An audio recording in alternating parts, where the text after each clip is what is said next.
गाजियाबाद। हमारे पास आया था भैया का फ़ोन और फिर हम वहाँ पे पहुँचे। वहाँ पे पहुँचने के बाद भैया ने बोला था कि भैया हमारी ऐसी कॉलिंग नहीं कर रही और DF का एरर आ रहा है। तो हमने देख लिया, वोल्टास का AC था नॉन इन्वर्टर।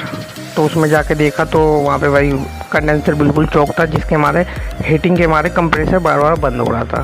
फिर हमने भी केमिकल लेके, फोम वाला केमिकल, फिर उसको बिल्कुल कंडेंसर पे प्रॉपर तरीके से लगा के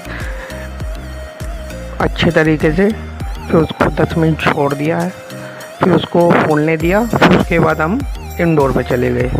इंडोर पे हमने जाल लगा, कवर लगाया और कवर लगाने के बाद उसके अंदर भी हमने फोम वाला स्प्रे लगा लिया। उसको लगाने के बाद इतने हमने उसको छोड़ दिया। फिर हम पहुंच गए ऊपर। ऊपर पहुंचने के बाद हमने AK-47 लेके अपना काम चालू किया। तो जब हमने वहाँ पे AK-47 चलाई तो हर तरफ काला ही काला हो गया, क्योंकि गंदी इतना था।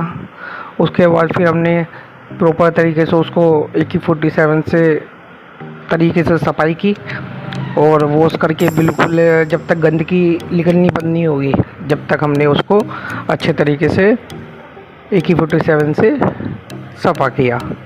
फिर उसको सफ़ा करने के बाद उसको पैक कर दिया। फिर उसके बाद हम नीचे चले गए।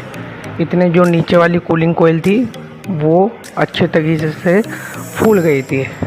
जो वॉश होने के बाद जितना भी उस पर डस्ट था, फिन्स में डस्ट था, वो फूल गया था। फूलने के कारण क्या वो अच्छे तरीके से सफ़ा हो सकते थे। और फिर उसके बाद हमने पहुंचने के बाद हमने नीचे कवर लगाने के बाद हमने नीचे भी अपनी AK-47 बिल्कुल यूज करी।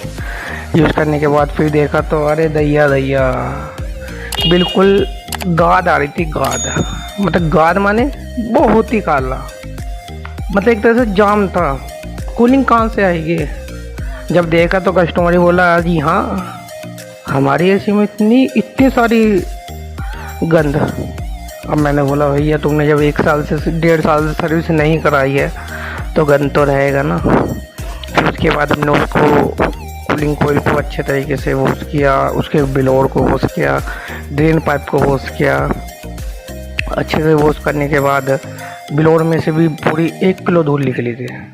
गंद हो रहा था, मतलब बिल्कुल हमारी जैकेट भी जो बैक मतलब कवर था वो भी बिल्कुल काला काला हो गया था। और फिर अंदर भी बिल्कुल एकदम ये समझ लो काला पानी निकल रहा था, अंदर भी और बाहर भी। फिर हमने उसको वॉश